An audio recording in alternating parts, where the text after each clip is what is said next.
pues como todos los viernes tenemos mesa de análisis, los invitados especiales, Alan Capetillo, Manuel González, le damos la bienvenida. Ale nos faltó, pero dentro de 8 días ya la estaremos viendo aquí de nuevo a cuenta. Buenas noches. Un tema muy, pues que ha acaparado la atención en lo social, no solo en lo político, no está en la cuestión política, porque eso me gusta, que cuestión social la estemos abordando el día de hoy, que es la marcha por la paz, con justicia y dignidad. Esto, pues, encabezado o convocado por el poeta Javier Sicilia. Es un tema que nos une a todos, pero aguas, ¿no? Porque también ya esto ha sido una protesta hacia el gobierno.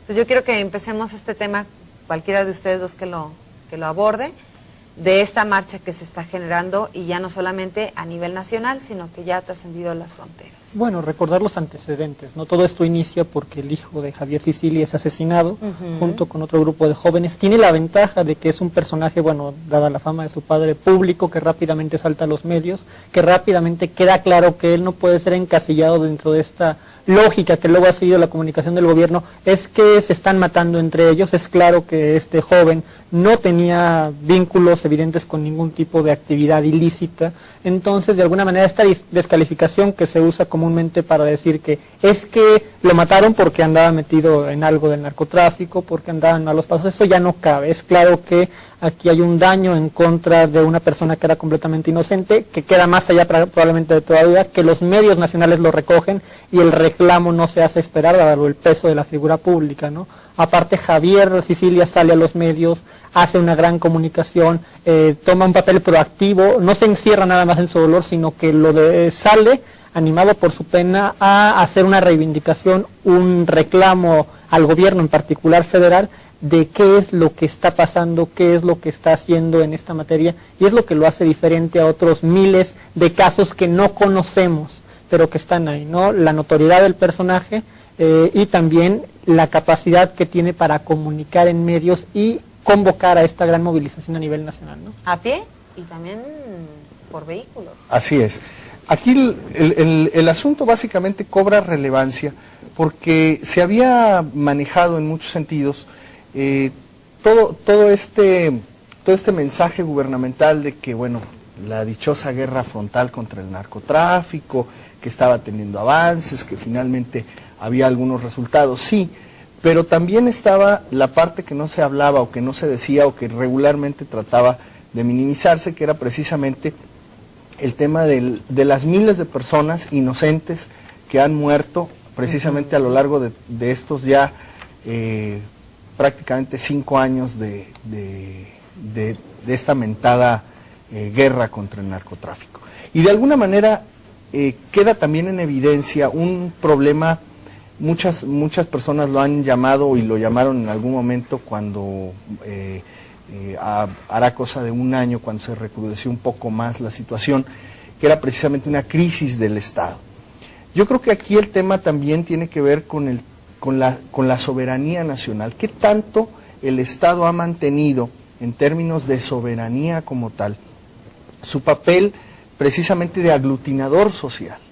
Y yo creo que eso es de fondo lo que estamos viendo. Hay una pérdida de esa capacidad del Estado para aglutinar a la sociedad en pro de los intereses mismos de la sociedad. Es decir, no vemos una conexión entre los intereses sociales y los intereses y las prácticas del gobierno. En ese sentido, esta desconexión lo que genera es precisamente cosas tan aberrantes como que estemos literalmente en algo peor que una guerra civil, que ya ha dejado más muertos que una guerra civil en otros países incluso, y que desafortunadamente no veamos ni siquiera una dirección correcta o una tranquilidad social, ¿no? Vamos a decirlo de esta manera, un resultado contundente en el que la gente pueda decir, bueno, hemos pasado años con esta situación, más sin embargo podemos decir que hay sensibles disminuciones, por ejemplo, en el tráfico de armas, narcotráfico, crimen organizado, etcétera, etcétera, etcétera, ¿no? O sea, yo creo que la percepción generalizada es que no está siendo, por más que se quiera, no ha sido una buena esta estrategia en cuanto al gobierno federal el transmitir que sí evidentemente se está dando esta lucha constante contra el narcotráfico, contra la inseguridad, pero no se ha, como bien dices, no se ha fortalecido con la sociedad lo siente como muy ajeno. Es que hay un problema de origen. Hay un problema de origen. Ya va más allá de los familiares, o sea, antes como tú lo decías ahorita, Alan, o sea, no eran casos de que, bueno, ellos que se peleen, no importa, ¿verdad? Mientras a mi gente no la toquen. Pero ya ahora ya es mezcla de inocentes, de gente que no tiene nada que ver, gente que a lo mejor en su vida ha tocado esas mañas del narcotráfico. ¿Y por qué ellos también, verdad? Sí, te digo, es que hay un problema de origen. El problema de origen es que la guerra contra el narcotráfico, la guerra contra la delincuencia, cuando se empieza al principio del sexenio de Felipe Calderón, se lee muy rápidamente por los medios de comunicación, por la opinión pública o la opinión publicada, como un intento de legitimación. A razón de la crisis postelectoral de 2006, lo que vemos o lo que se lee por un amplio sector de la sociedad es que este cuate está sacando a los soldados para que lo legitimen frente a la sociedad.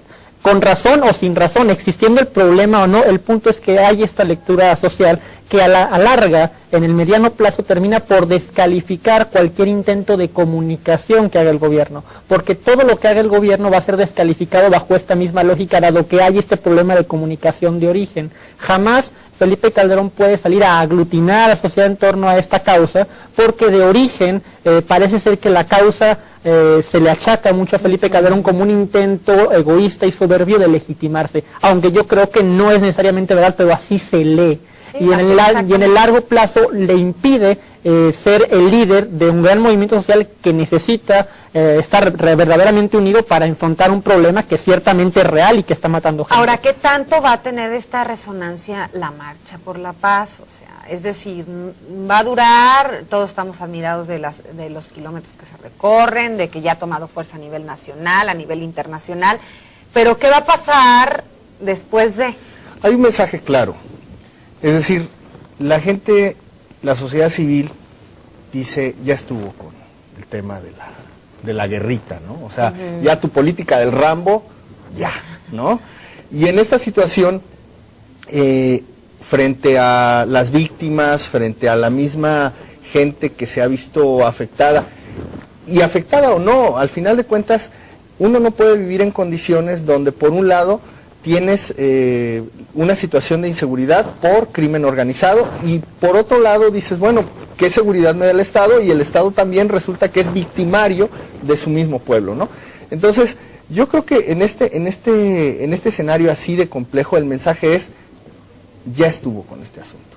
No sé, desde luego el alcance habrá que verlo en estos días, cuál llegue a ser la magnitud y al final de cuentas el mensaje continuo que se le pueda dar, porque la marcha es una cosa, el movimiento en sí que se genere de conciencia y sobre todo la respuesta gubernamental, porque al final de cuentas el gobierno tiene que ser sensible a estas cosas.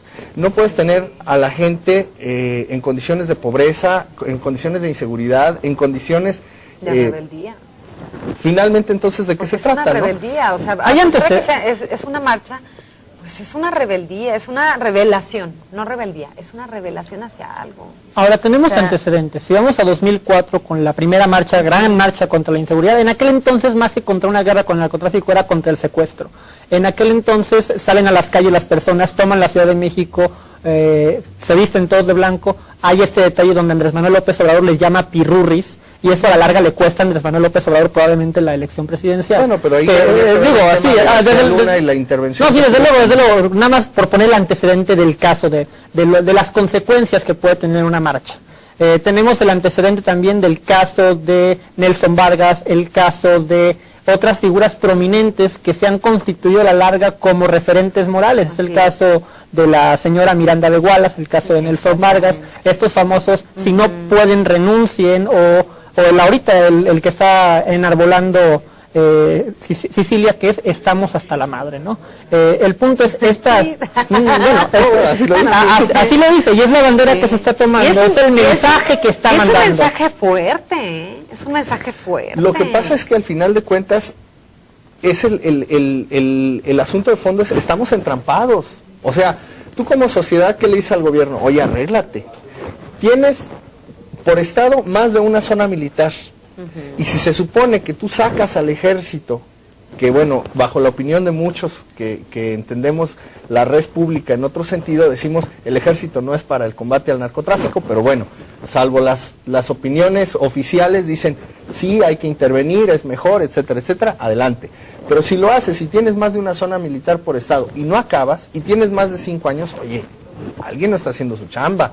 Y perdón, yo tengo amigos militares y gente en el ejército, y créeme que yo estoy más admirado, no de lo que no hacen, sino de que siguen aguantando y aguantando, y los alcances que esto tiene, por supuesto, porque finalmente es gente que también le dicen, oye, te la vas a jugar hoy y hoy te mueres, y ellos no pueden decir, no, ahí nada más es obedecer. Pero entonces también el papel, vamos, la descoordinación que existe. Hace poco yo veía la nota del alcalde de acá de Juárez, me parece, que se pelea con federales porque lo detienen hacen un pequeño retén, lo detienen y demás. O sea, ni siquiera hay coordinación policíaca en ese sentido, ¿no? Y en lugares que al final de cuentas hay presencia del ejército, de la Policía Federal, de la Policía Estatal, de la Policía Municipal. Estamos hablando de los mandos únicos, el otro gran tema con las marchas y demás. También cómo encauzas toda esa energía social, ¿no? En la práctica, ¿cuál es el discurso, cuál es la propuesta que esta emotividad, porque es emotividad muy sentida, un dolor muy profundo sin duda, pero es una respuesta emotiva? No hay una construcción articulada, conceptual, que te diga una propuesta alternativa, no está clara.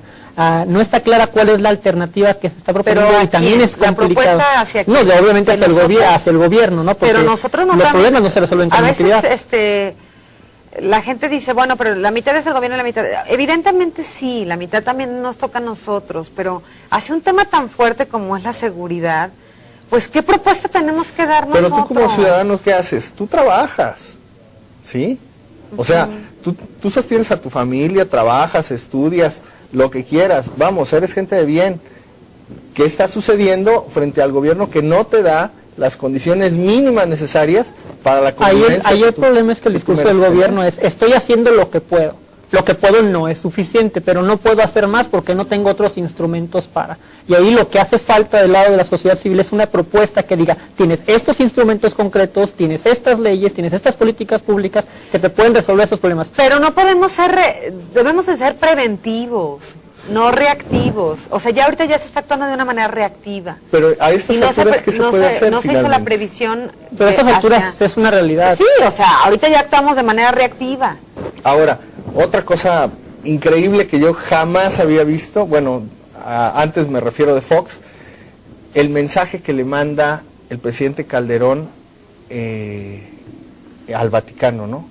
Que menciona por ahí, pidiendo la visita del Papa a México, y dice, señor, México lo necesita más que nunca. Dices, ay, caray, ¿no? O sea, bueno, ¿quién lo necesita más que nunca? ¿Él o nosotros? O sea, y digo, con todo el respeto de la libertad de creencias de las personas, al final de cuentas, te habla de un marco general, una situación muy difícil que está viviendo el país, y que al final de cuentas, el hecho de que surja una marcha por la paz y por la dignidad, pues te habla de que no, esto ya no es un mero asunto administrativo, esto ya no es un mero asunto que se puede resolver con un retén, esto ya no es un asunto... pero necesitas políticas públicas concretas para resolver un problema concreto, que es el de personas que van por las calles matando a inocentes, y es lo que hace falta, políticas públicas concretas, pero porque la emotividad sí, la emotividad mueve personas, nos conmueve, pero difícilmente soluciona los problemas concretos. Bueno, pues es tiempo de irnos. Lamentablemente el tiempo apremia y hay muchas opiniones hacia este tema, pero bueno, pues exactamente, tenemos que colaborar en la marcha. Es domingo 8 de mayo, me parece que es, ¿a qué hora sería? Bueno, lo vamos a investigar y lo vamos a comentar, no sé a qué hora sería, pero es en la plaza principal, creo que así es. Entonces ahí pues podemos solidarizarnos. Muchísimas gracias a Manuel González, a Alan Capetillo. Yo soy Marta Franco, le deseo buenas noches.